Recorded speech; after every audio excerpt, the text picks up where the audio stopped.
दुर्गा सप्तशती अष्टम अध्याय रक्त बीज। मैं अनिमा आदि सिद्धिमयी किरणों से आवृत भवानी का ध्यान करती हूँ। उनके शरीर का रंग लाल है, नेत्रों में करुणा लहरा रही है तथा हाथों में पास, अंकुश, बाण और धनुष शोभा पाते हैं। ऋषि कहते हैं, चंड और मुंड नामक दैत्यों के मारे जाने तथा बहुत सी सेना का संहार हो जाने पर दैत्यों के राजा प्रतापी शुंभ के मन में बड़ा क्रोध हुआ और उसने दैत्यों की संपूर्ण सेना को युद्ध के लिए कुछ करने की आज्ञा दी। वह बोला, आज उदाधुध नाम के 86 दैत्य सेनापति अपनी सेनाओं के साथ युद्ध के लिए प्रस्थान करें। कंबू नाम वाले दैत्यों के 84 सेनानायक अपनी वाहिनी से घिरे हुए यात्रा करें। 50 कोटि वीर्य कुल के और 100 धौम्र कुल के असुर सेनापति मेरी आज्ञा से सेनापति सेना सहित कुछ करे। कालक, दौहार्द, मौर्य और काल के असुर भी युद्ध के लिए तैयार हो मेरी आज्ञा से तुरंत प्रस्थान करे। भयानक शासन करने वाला असुर राज शुंभ इस प्रकार आज्ञा दे सहस्रों बड़ी बड़ी सेनाओं के साथ युद्ध के लिए प्रस्थित हुआ। उसकी अत्यंत भयंकर सेना आती देख चंडिका ने अपने धनुष की टंकार से पृथ्वी और आकाश के बीच का भाग गुंजा दिया। राजन, तदनंतर देवी के सिंह ने बड़े बड़े जोर से दहाड़ना आरंभ किया और फिर अंबिका ने घंटे के शब्द से उस ध्वनि को और भी बढ़ा दिया। धनुष की टंकार, सिंह की दहाड़ और घंटे की ध्वनि से संपूर्ण दिशाएं गूंज उठी। उस भयंकर शब्द से काली ने अपने विकराल मुख को और भी बढ़ा लिया तथा इस प्रकार वे विजयिनी हुई। उस तुमुल नाद को सुनकर दैत्यों की सेनाओं ने चारों ओर से आकर चंडिका देवी, सिंह तथा कालिका देवी को क्रोधपूर्वक घेर लिया। राजन, इस बीच में असुरों के विनाश तथा देवताओं के अभ्युदय के लिए ब्रह्मा, शिव, कार्तिकेय, विष्णु तथा इंद्र आदि देवों की शक्तियां जो अत्यंत पराक्रम और बल से संपन्न थी, उनके शरीर से निकलकर उन्हीं के रूप में चंडिका के पास गई। जिस देवता का जैसा रूप, वैसी वेशभूषा और वैसा वाहन है, ठीक वैसे ही साधनों से संपन्न हो उसकी शक्ति असुरों से युद्ध करने के लिए आई। सबसे पहले हंसयुग विमान पर बैठी हुई अक्षसूत्र और कमंडलू से सुशोभित ब्रह्मा जी की शक्ति उपस्थित हुई, जिसे ब्रह्मानी कहते हैं। महादेवी जी की शक्ति वृषभ पर आरूढ़ हो, हाथों में श्रेष्ठ त्रिशूल धारण किए, महानाग का कंकण पहने, मस्तक में चंद्ररेखा से विभूषित हो वहां आ पहुंची। कार्तिकेय जी की शक्ति रूपा जगदम्बिका उन्हीं का रूप धारण कर श्रेष्ठ मयूर पर आरूढ़ हो हाथ में शक्ति लिए दैत्यों के से युद्ध करने के लिए आई। इसी प्रकार भगवान विष्णु की शक्ति गरुड़ पर विराजमान हो शंख, चक्र, गदा, सांग, धनुष तथा खड़ग हाथ में लिए वहां आई। अनुपम यज्ञ वाराह का रूप धारण करने वाली श्री हरि की जो शक्ति है, वह भी वाराह शरीर धारण करके वहां उपस्थित हुई। नरसिंह शक्ति भी नृसिंह के समान शरीर धारण करके वहां आई। उसकी गर्दन के बालों के झटके से आकाश के तारे बिखरे पड़ते थे। इसी प्रकार इंद्र की शक्ति वज्र हाथ में लिए गजराज ऐरावत पर बैठकर आई।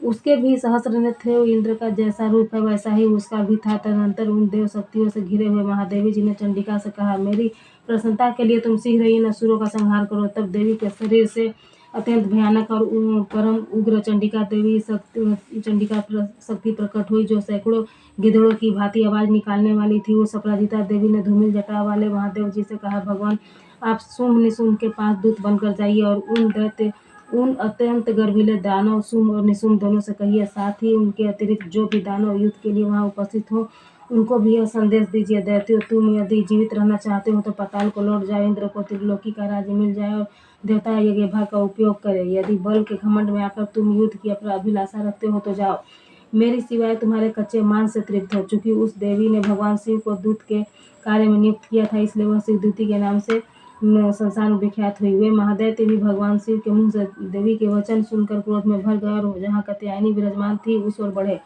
तदनंतर वे दैत्य अमरस में भरकर पहले ही देवी के ऊपर बाण, शक्ति और रिष्टि आदि अस्त्रों की वृष्टि करने लगे। तब देवी ने खेल खेल में ही धनुष की टंकार की और उससे छोड़े हुए बड़े बड़े बाणों द्वारा दैत्यों के चलाए हुए बाण, शूल, शक्ति और फरसों को काट डाला। फिर काली उनके आगे होकर शत्रुओं को शूल के प्रहार से विदीर्ण करने लगी और खटवांग से उनका कचुबन निकालती हुई रणभूमि में विचरने लगी। ब्रह्मानी भी जिस ओर दौड़ती उसी ओर अपने कमंडलू का जल छिड़क कर शत्रुओं के ओज और पराक्रम को नष्ट कर देती थी।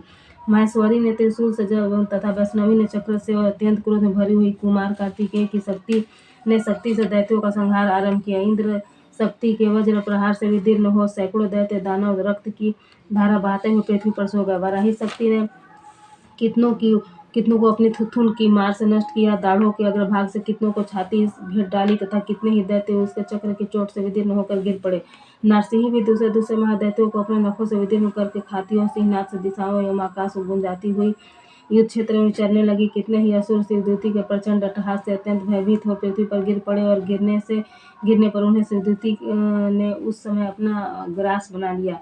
इस प्रकार क्रोध में भरे हुए मातृगणों को नाना प्रकार के उपायों से बड़े बड़े असुरों का मर्दन करते देख दैत्य सैनिक भाग खड़े हुए। मातृगणों से पीड़ित दैत्यों को युद्ध से भागते देख रक्तबीज नामक महादैत्य क्रोध में भरकर युद्ध करने के लिए आया। उसके शरीर से जब रक्त की बूंद पृथ्वी पर गिरती तब उसी के समान शक्तिशाली एक दूसरा महादैत्य पृथ्वी पर पैदा हो जाता। महासुर रक्तबीज हाथ में गदा लेकर इंद्र शक्ति के साथ युद्ध करने लगा। तब इंद्री ने अपने वज्र से रक्तबीज को मारा तो वज्र से घायल होने पर उसके शरीर से बहुत सा रक्त चूने लगा और उसी के समान रूप तथा पराक्रम वाले योद्धा उत्पन्न होने लगे। उसके शरीर से रक्त की जितनी बूंदें गिरती उतने ही पुरुष उत्पन्न हो गए। वे सब रक्तबीज के समान ही वीरवान, बलवान और पराक्रमी थे। वे रक्त से उत्पन्न होने वाले पुरुष भी अत्यंत भयंकर अस्त्र शस्त्रों का प्रहार करते हुए वहां मेरी मातृगणों के साथ घोर युद्ध करने लगे। पुनः वज्र के प्रहार से जब उसका मस्तक घायल हुआ तब रक्त बहने लगा और उसे हजारों पुरुष उत्पन्न हो गए। वैष्णवी देवी ने युद्ध में रक्तबीज पर चक्र का प्रहार किया तथा इंद्री ने उस दैत्य सेनापति को गदा से चोट पहुंचाई। वैष्णवी के चक्र से घायल होने पर उसके शरीर से जो रक्त बहा और उससे जो उसी के बराबर आकार वाले सहस्रों महादैत्य प्रकट हुए, उनके द्वारा संपूर्ण जगत व्याप्त हो गया। कौमारी ने शक्ति से वाराही खड़ग से और माहेश्वरी ने त्रिशूल से महादैत्य रक्तबीज को घायल किया। क्रोध में भरे हुए उस महादैत्य रक्तबीज ने भी गदा से सभी मातृशक्तियों पर पृथक पृथक प्रहार किया। शक्ति और शूल आदि से अनेक बार घायल होने पर जो उसके शरीर से रक्त की धारा पृथ्वी पर गिरी, उससे भी निश्चय ही सैकड़ों असुर उत्पन्न हुए। इस प्रकार उस महादैत्य के रक्त से प्रकट हुए असुरों द्वारा संपूर्ण जगत व्याप्त हो गया। इससे उन देवताओं को बड़ा भय हुआ। देवताओं को उदास देख चंडिका ने काली से शीघ्रतापूर्वक कहा, चामुंडे, तुम अपना मुख और भी फैलाओ तथा मेरे शस्त्रपात से गिरने वाले रक्त बिंदुओं को, उनसे उत्पन्न होने वाले महादैत्यों को तुम अपने इस उतावले मुख से खा जाओ। इस प्रकार रक्त से उत्पन्न होने वाले महादैत्यों का भक्षण करती हुई तुम रण में विचरती रहो। ऐसा करने से उस दैत्य का सारा रक्त छीन हो जाने पर वह स्वयं भी नष्ट हो जाएगा। उन भयंकर दैत्यों को जब तुम खा जाओगी तब दूसरे नए दैत्य उत्पन्न नहीं हो सकेंगे। काली से यो कहकर चंडिका देवी ने शूल से रक्तबीज को मारा और काली ने अपने मुख से उसका रक्त पी लिया। तब उसने वहां चंडिका पर गदा से प्रहार किया, किंतु उस गतपात ने देवी को तनिक भी वेदना नहीं पहुंचाई। रक्तबीज के घायल शरीर से बहुत सा रक्त गिरा, किंतु ज्यों ही वह गिरा त्यों ही चामुंडा ने उसे अपने मुख में ले लिया। रक्त गिरने से काली के मुख से जो महादैत्य उत्पन्न हुए उन्हें भी वह चट कर गई और उसने रक्तबीज का रक्त भी पी लिया। तदनंतर देवी ने रक्तबीज को, जिसका रक्त चामुंडा ने पी लिया था, वज्रबाण, खड़ग तथा वृष्टि आदि से मार डाला। राजन, इस प्रकार शास्त्रों के समुदाय से आहत एवं रक्तहीन हुआ महादैत्य रक्तबीज पृथ्वी पर गिर पड़ा। नरेश्वर, इस देवताओं को अनुपम हर्ष की प्राप्ति हुई और मातृगण उन असुरों के रक्तपान के मद से उद्यत होकर नृत्य करने लगा। इस प्रकार श्री मार्कंडेय पुराण में सावर्णिक मनवंतर की कथा के अंतर्गत देवी महात्म्य में रक्तबीज वध नामक 8वां अध्याय पूरा हुआ।